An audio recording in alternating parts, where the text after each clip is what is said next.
Assalamualaikum warahmatullahi wabarakatuh.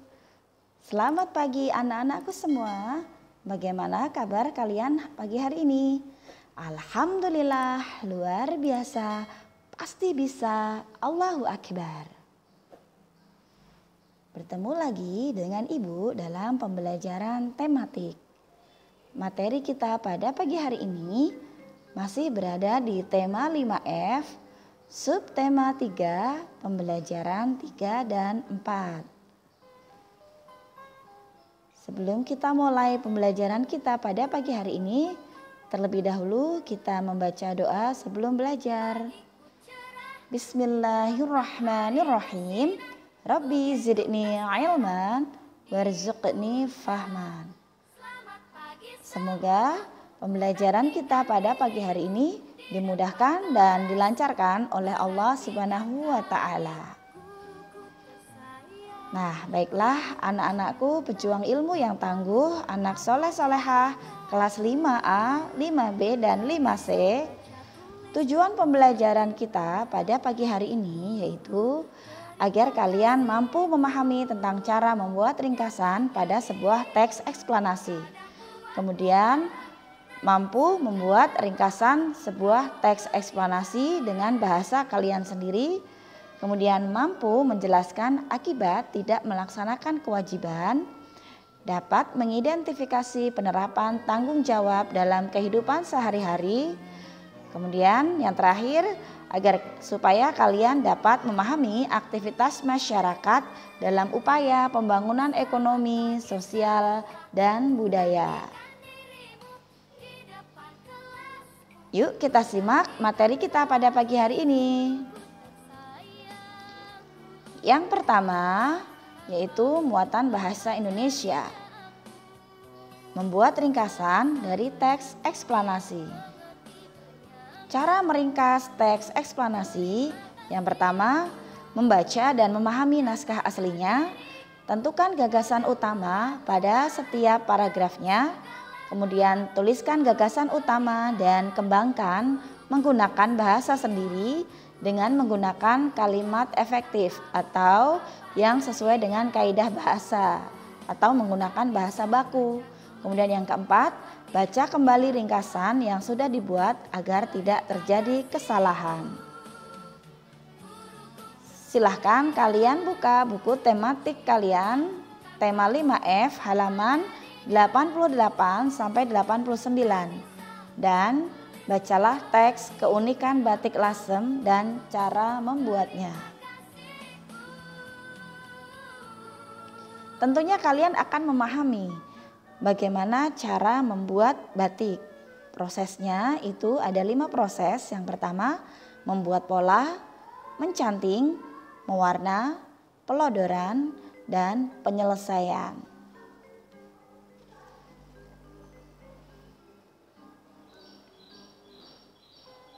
Kemudian muatan pembelajaran yang kedua yaitu pembelajaran PPKN.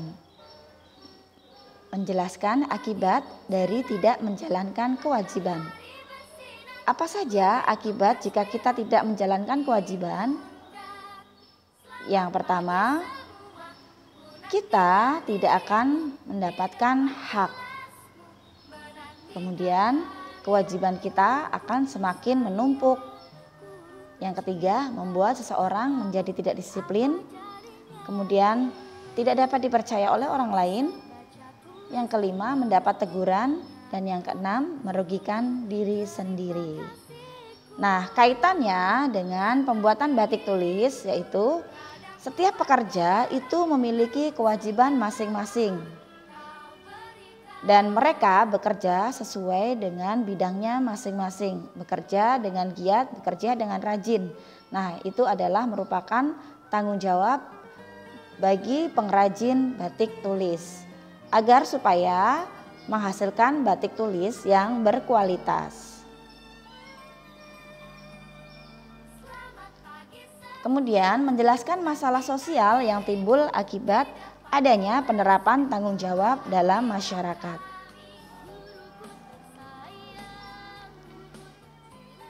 Yang pertama yaitu tentang permasalahan sosial. Apa yang dimaksud dengan permasalahan sosial?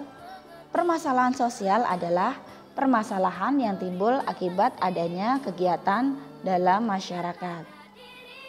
Contohnya, keberadaan Batik Trasmi dan semua sentra bisnisnya menjanjikan peluang ekonomi bagi masyarakat Kota Cirebon. Akan tetapi, terdapat beberapa masalah sosial yang muncul.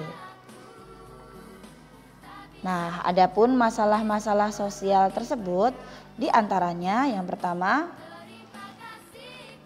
kemacetan lalu lintas, yaitu situasi di mana lalu lintas tersendat atau bahkan berhenti total disebabkan karena banyaknya jumlah kendaraan atau karena tidak tertibnya para pengguna jalan raya. Kemacetan dapat dengan mudah ditemukan di kota-kota besar. Kemudian permasalahan yang kedua yaitu sampah. Masyarakat seringkali membuang sampah sembarangan tanpa memperdulikan akibat yang akan dihadapi di masa yang akan datang. Kita dapat dengan mudah menemukan sampah di pinggir jalan, entah berupa sampah plastik atau bekas makanan. Kemudian yang ketiga, sungai yang kotor. Masalah sosial ini dapat dengan mudah kita temukan di banyak tempat di Indonesia. Sungai menjadi tempat alternatif untuk membuang sampah. Akibatnya, sungai tidak dapat menjalankan fungsinya sebagai penampung air di kala hujan. Kondisi selanjutnya adalah munculnya banjir hingga banjir bandang yang pada akhirnya merugikan masyarakat itu sendiri. Kemudian yang keempat, bangunan liar. Bertumbuhnya bangunan yang tak berizin membuat suasana di suatu daerah menjadi kumuh atau bahkan di dekat rel kereta api. Keadaan ini justru akan membahayakan masyarakat yang bertempat tinggal di sana. Biasanya mereka tinggal di kolong jembatan, di pinggir-pinggir rel kereta api. Bangunan liar yang didirikan di pinggir jalan juga dapat membuat kondisi jalan menjadi macet sehingga akhirnya akan merugikan kepentingan umum. Masalah yang terakhir yaitu pengangguran. Di beberapa tempat pengangguran masih banyak terjadi. Keberadaan industri, misalnya industri batik, tentunya akan mengatasi masalah pengangguran sebab tingginya permintaan akan pekerja. Jika masalah sosial ini tidak segera diatasi dengan baik, maka akan berakibat timbulnya masalah-masalah yang lain. Contoh, masalah kemacetan lalu lintas. Akibat banyaknya volume kendaraan akan menimbulkan polusi udara, sehingga kualitas kesehatan warga akan berkurang. Materi ini kalian bisa simak di buku tematik halaman 97 sampai 98. Kemudian muatan pembelajaran yang ketiga yaitu pembelajaran ilmu pengetahuan sosial. Menjelaskan aktivitas masyarakat di suatu wilayah dalam upaya pembangunan ekonomi dan sosial budaya. Manusia berinteraksi satu sama lain dalam lingkungan sosial. Dalam interaksi sosial terjadi hubungan timbal balik antara satu pihak dengan yang lain. Setiap orang yang terlibat dalam interaksi sosial akan saling mempengaruhi satu sama lain. Dan pada saat itulah terjadi peleburan kebudayaan. Terdapat penyatuan kebudayaan antara budaya asli masyarakat setempat dengan budaya pendatang atau yang disebut akulturasi budaya.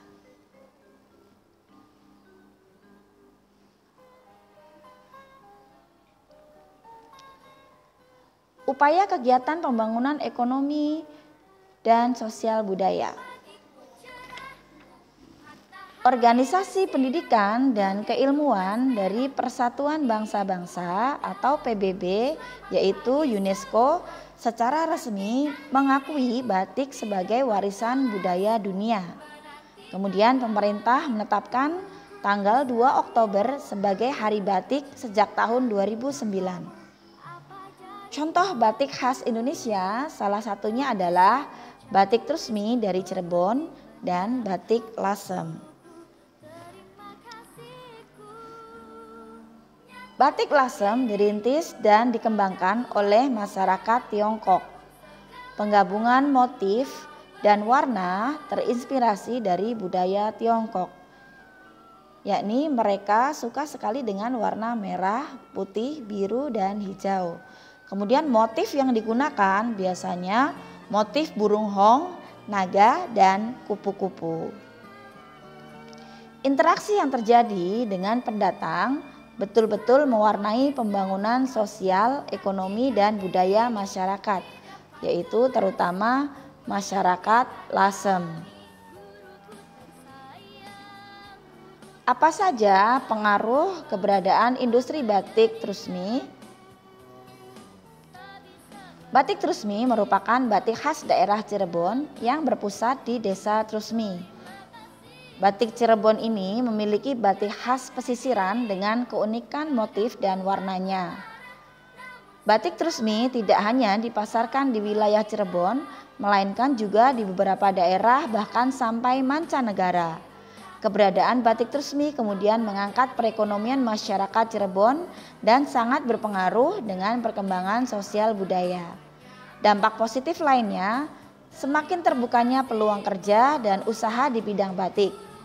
Banyaknya wisatawan yang datang memberikan pemasukan yang signifikan bagi pemerintah kota Cirebon. Para wisatawan tidak hanya tertarik dengan batik Trusmi, mereka juga tertarik dengan kuliner Cirebon yang sangat lezat dan juga tempat wisata yang menarik, sehingga memberi manfaat positif bagi kesejahteraan masyarakat Cirebon, yakni dengan meningkatnya pembangunan ekonomi di masyarakat Cirebon. Nah, ini adalah contoh motif dari batik Trusmi. Ada warna merah, biru, dan sebagainya. Kemudian ini adalah contoh motif dari batik lasem yang identik dengan gambar naga, burung hong, kemudian warnanya yang mencolok yaitu merah, biru, putih, dan hijau. Bagaimana anak-anakku semua? Bisa dipahami ya materi kita pada pagi hari ini? Nah, kalian juga bisa baca buku tematik kalian, yaitu dari halaman 88 sampai dengan halaman 99. Untuk tugas kalian pada pagi hari ini yaitu yang pertama, tuliskan 5 proses cara pembuatan batik. Kemudian yang kedua, apa manfaat keberadaan batik tulis bagi masyarakat Lasem? Yang ketiga, apa yang disebut dengan akulturasi budaya? Jelaskan. Kemudian, apa saja akibat tidak melaksanakan kewajiban? Sebutkan 3 saja. Yang kelima, jelaskan dampak positif dari perkembangan batik Trusmi bagi masyarakat sekitar. Kemudian yang keenam, apa yang dimaksud dengan permasalahan sosial? Yang ketujuh, jelaskan contoh-contoh permasalahan sosial. Dan yang terakhir, selain keragaman batik Indonesia, Indonesia juga memiliki keragaman makanan yang kerap dijadikan oleh-oleh. Nah, tuliskan nama oleh-oleh dari 10 provinsi di Indonesia. Tuliskan nama oleh-olehnya dan dari mana asalnya. Selamat mengerjakan dan selalu semangat ya. Nah, alhamdulillah materi tematik pada pagi hari ini Ibu cukupkan sekian. Sampai bertemu kembali di pembelajaran selanjutnya. Terima kasih anak-anakku semua. Semoga kalian selalu semangat belajar ya. Ibu akhiri dengan wassalamualaikum warahmatullahi wabarakatuh.